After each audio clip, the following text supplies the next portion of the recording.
नमस्कार दोस्तों, आज के सुबह के ब्रेकिंग न्यूज़। और गाइस, इंटायर इंडिया के जितने भी टीचिंग कम्युनिटी शिक्षक, जो एक तरह से माना जाता है सोसाइटी के सबसे नोबल प्रोफेशन,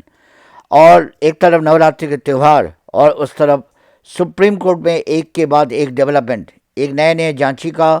फिर उसमें इंटरवेंशन, फिर एसएलपी, तरह तरह के आप बीएड को और बीएड वर्सेस बीटीसी केस को लेके एक न्यू ट्विस्ट, सारी चीज़ बताऊंगा। चैनल पर अगर पहले बार आए हो तो एंड तक बने रहना, क्योंकि लगातार इस इन्फॉर्मेशन मैं आपको यहाँ शेयर कर रहा हूँ और सारे ऑथेंटिक इन्फॉर्मेशन है। और खुद 33 साल से टीचिंग किए तो टीचर के सेंटिमेंट मैं बड़ी खूब जानता हूँ। यस गाइज, एक और बहुत बड़ी डेवलपमेंट, पिछले वीडियो में मैंने आपको कहा था 2 दिन पहले ही कि जैसे देवेश शर्मा के केस डिस्पोज होने के बाद अब वेस्ट बंगाल से अर्णव घोष के एक केस पिटिशंस दायर हुए हैं। और ये बहुत बड़ी एक ट्विस्ट है, क्योंकि इस केस में बीएड वर्सेस बीटीसी वाले लंबे हियरिंग पे नहीं जाना है। इनमें सिर्फ मॉडिफिकेशन और कट ऑफ डेट क्या रखा जाएगा उससे लेके बात होने हैं। इट मीन्स अगर इस, और सबसे इंटरेस्टिंग बात है, ये 26 तारीख को फाइल करा गया था और इसके तुरंत देखो रजिस्टर्ड हो गया था 16 अक्टूबर को, और बहुत जल्दी इसकी हियरिंग डेट मिल गई। बहुत बड़ी एक डेवलपमेंट आप कह सकते हो, इसमें बहुत कुछ छुपा हुआ है, क्योंकि 19 तारीख की डिसीजन अगर आ जाता है इन दैट केस,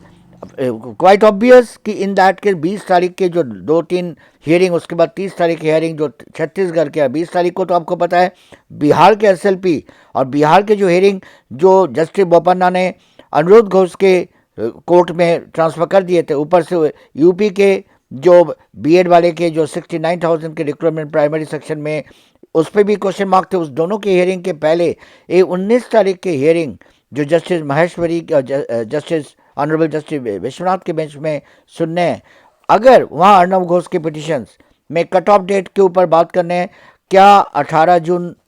जो जून 2018 के कट ऑफ को माना जाएगा एनसीटीई के जो बीएड वाले के जो रिक्रूटमेंट प्रोसेस है, क्या सुप्रीम कोर्ट के जो वर्डिक्ट आए थे, क्योंकि एनसीटीई ने इनको परमिट दिए थे, इनको रिकॉग्नाइजेशन दिए थे, और उस चलते बीएड वाले के कहना है कि हमने उसी बेस पे कोर्स करे थे, तो फिर क्या सुप्रीम कोर्ट के जो वर्डिक्ट जो 11 अगस्त 2023 में आए, क्या कट ऑफ वहाँ तक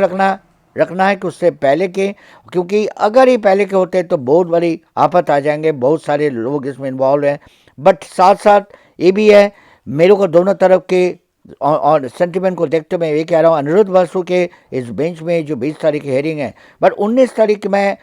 अगर वहाँ बीएड के कट ऑफ डेट को लेके फैसला हो जाता है, तो ये सारी जो बेंच के जो हियरिंग है इररिलेवेंट हो जाएंगे, क्योंकि वहाँ बीएड वर्सेस बीटीसी की लड़ाई जारी है। और सुनने में आ रहा है कि बीटीसी की तरफ से, डिप्लोमा होल्डर की तरफ से इस बार कपिल सिब्बल को हायर किया जा रहा है, जाने माने वकील। और ये भी सुनने वाले जो की पॉइंट उसमें कपिल सिब्बल के आर्गूमेंट में रखा जाएगा, जो उन्होंने पहले भी एक बार यूज़ किए थे,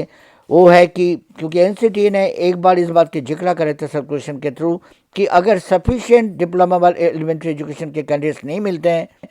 इन दैट केस बीएड को कंसिडर करा जाए। और ये एक की पॉइंट है बीटीसी के बिहाफ पे, और बीटीसी वाले भी बड़ी आस लेके बैठे हैं, क्योंकि देखो प्राइमरी एजुकेशन में स्पेशलाइजेशन, जो स्पेशलाइज्ड कोर्स करा जाता है और बीटीसी के लिए होता है, दोनों पक्ष को सुना जाएगा। मैं सिर्फ इतना कह सकता हूँ, जो भी हो आपके लिए जस्टिस होने चाहिए और इस बात की क्लैरिटी मिल जानी चाहिए, क्योंकि बहुत दिन इसके लटके पड़े हैं, बहुत सारे रिक्रूटमेंट रुका हुआ है। और जैसे कि आप एक और खुशखबरी आपको शेयर कर दूँ, इन द मिन टाइम इतना कुछ होने के बीच में बिहार के जो 11-12 के जो बीपीएससी के जो रिजल्ट है वो कल डिक्लेयर हो चुका है, और सारे सब्जेक्ट्स के डिटेल में यहाँ शेयर कर रहा हूँ। और 2 नवंबर सुनने में आ रहे honourable chief minister Nitish Kumar Gandhi मैदान में इनको अपॉइंटमेंट लेटर इनके हाथ सौंपा जाएगा, और बहुत सारे वैकेंसीज अभी भी वैकेंट पड़े हैं, और जो भी कट ऑफ है और उसके ऊपर जितने भी कैंडिडेट्स हैं उनके सिलेक्शन हो चुके हैं। लेकिन आप सबसे बड़ी बात है कि इसके बाद 31 अक्टूबर जो